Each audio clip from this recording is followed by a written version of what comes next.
going to show you why it makes absolutely zero sense to be an employee versus a business owner if you're remotely talented, right? If you're talented at all and you have some ambition, you should be a business owner. So I created this kind of really quick schedule in Excel here just to walk you through it. But basically, here you have the employee at the top and you have the business owner at the bottom, right? Years 1 through 5. This is a pre-tax salary. It starts out at 150K, going up to 500K. I think this is honestly really generous to the employee, but we'll talk about that later. Tax rate, 33%, we're assuming, also generous to the employee once you get to this point. We'll kind of get into all that later as well. Then you have the business owner down here, right? The business owner starts out a little slower. They go from 50K to 475K. And you could see here, right, they actually make less money over the entire time frame, right? Year by year, they make less money than the employee does. But at the end of it, they end up making so much more, right? Because it's just basic math. The business owner is going to get taxed at a way lower rate, 20% or so. I know some people are going to dispute this with deductions. And honestly, if you're remotely intelligent, it should be around this number. There are people in real estate, myself included, who pay way beneath this. I know people who pay 0% in real estate with real estate professional status, and I'll get into that later. But basically, at the end of it, you have this cash flow stream, right? This EBITDA that you can sell for, let's call it a 5x, right? So you end up having 2.4 million here that you can sell it for. Then you have the cash flow that you collected during the hold, right? And overall, even post-tax, you end up with 2.6 million versus the W-2 employee who ends up with 950K. And this is honestly a great scenario for the W-2 employee, and they're still basically 3x beneath what you're getting as a business owner who didn't even crush it, right? This isn't a crazy number, by the way, to do 500K in EBITDA for a business. It's not crazy at all. So you have a $1.6 million difference just from essentially choosing the right path. And obviously over time, if you invest this money, it becomes even larger. And I really want to show you because a 5-year time frame is really short for a business owner, right? Business is a long game. Anyone who says it's get rich quick is an idiot. It's a long game, and sometimes it does take a while. Over a 10-year time horizon, it starts getting like silly, the difference in numbers here. And this isn't, once again, this is not a crazy number. If you say you're getting to 1.5 mil in EBITDA over 10 years, it's not impossible to do it all, right? You're probably like a $5 million revenue business over 10 years. It's very, very doable. Versus someone who's a business owner, an employee, right? And this is a great scenario for them, right? Getting to $1 million in salary, kind of a 1% of the 1% of the 1% type scenario. And they're getting hosed here, right? This is an extremely generous tax rate too, this 33%. They're going to get hammered for way more than that.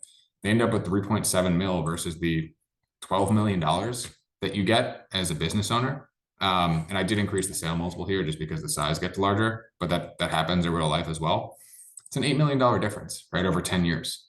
And if you're remotely talented, you can actually scale what you earn, right, as a business owner. You can't really do that as an employee, right? As a business owner, you can go out there and say, hey, I'm going to go drum up some more leads, right? I'm going to work on the marketing. I'm going to open up a new lead channel. I'm going to spend more money. As an employee, what do? You beg for more money from your boss? It just doesn't make any sense, right? And if you look worse and worse over time, I did a 20-year schedule too.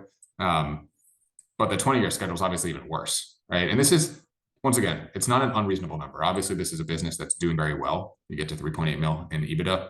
You're a very strong business, but over 20 years, it's certainly possible, right? It's definitely not out of the question. And at that point, obviously, the difference just gets ridiculous. But I just wanted to show the compounding of it. Overall, I want to point to a few things, right? That I think, aside from the ability to out earn on the revenue side, the tax rate, right? So you get hammered as an employee on the tax rate, not even close. This is probably close to 50% if you're in a high cost of living market, which you probably are if you're a good W-2 employee, right? So you get hammered on the tax rate, right? Then you get hammered on the sales multiple, right? Because you can't sell your job, but you can sell a business. So you get this extra residual value here that the employee just doesn't have. Those are kind of the main differences.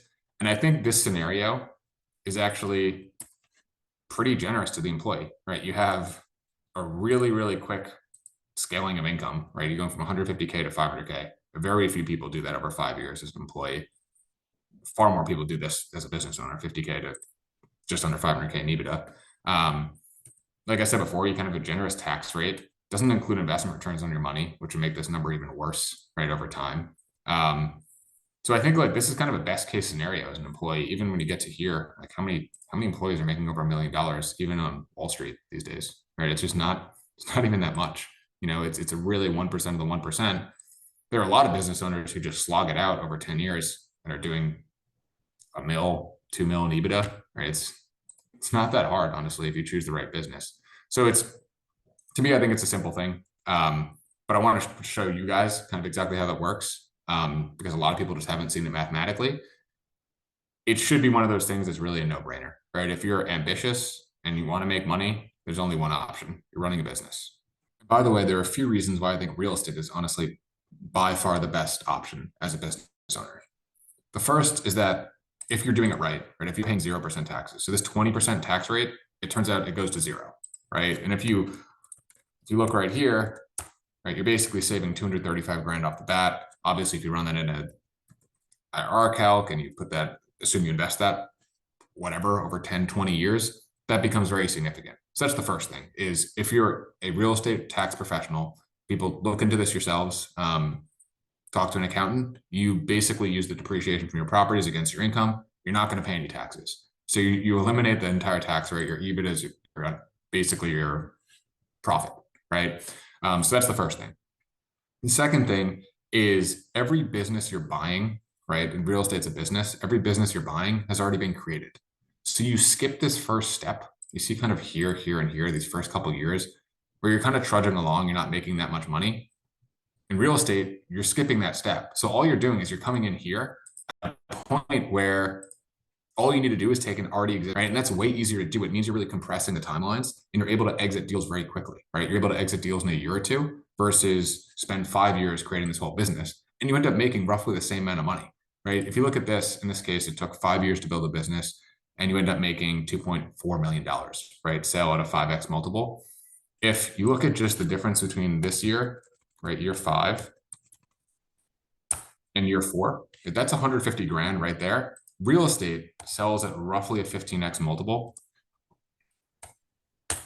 right? So you're actually almost making the same amount. And if you look at it, right, 15x multiple is roughly a 6.5 cap, just to show you the math here, roughly right around the same thing there. So that's around where a lot of real estate selling right now. But this 1 year, you can basically compress the entire timeline. And instead of doing 5 years of building business from scratch, you buy an already existing business that's easy to operate, right? Real estate is the easiest business in the world to operate. And you simply increase the in-place income for 1 year. You sell that increase for a 15x multiple and you make your money right there. So I think real estate's by far the best business to do this in. Just best risk reward from a standpoint of multifamily specifically is just really easy. You don't get taxed and you're able to get in and out really quickly because you have a high multiple in a business that you can kind of just move quickly on. And by the way, if you are interested in learning the real estate private equity process, I do offer a program that goes over that. It's a one-on-one consulting program with me or my business partner. And it teaches you the process soup to nuts of really running a real estate private equity firm, this process of basically adding value and selling, and hopefully obviously making a lot of money. You can apply for that in the link in the description. The results have been really incredible. You'll see a ton of testimonials. Handle all of it myself and my business partner. So if you are interested in that, you can sign up for that in the link in the description.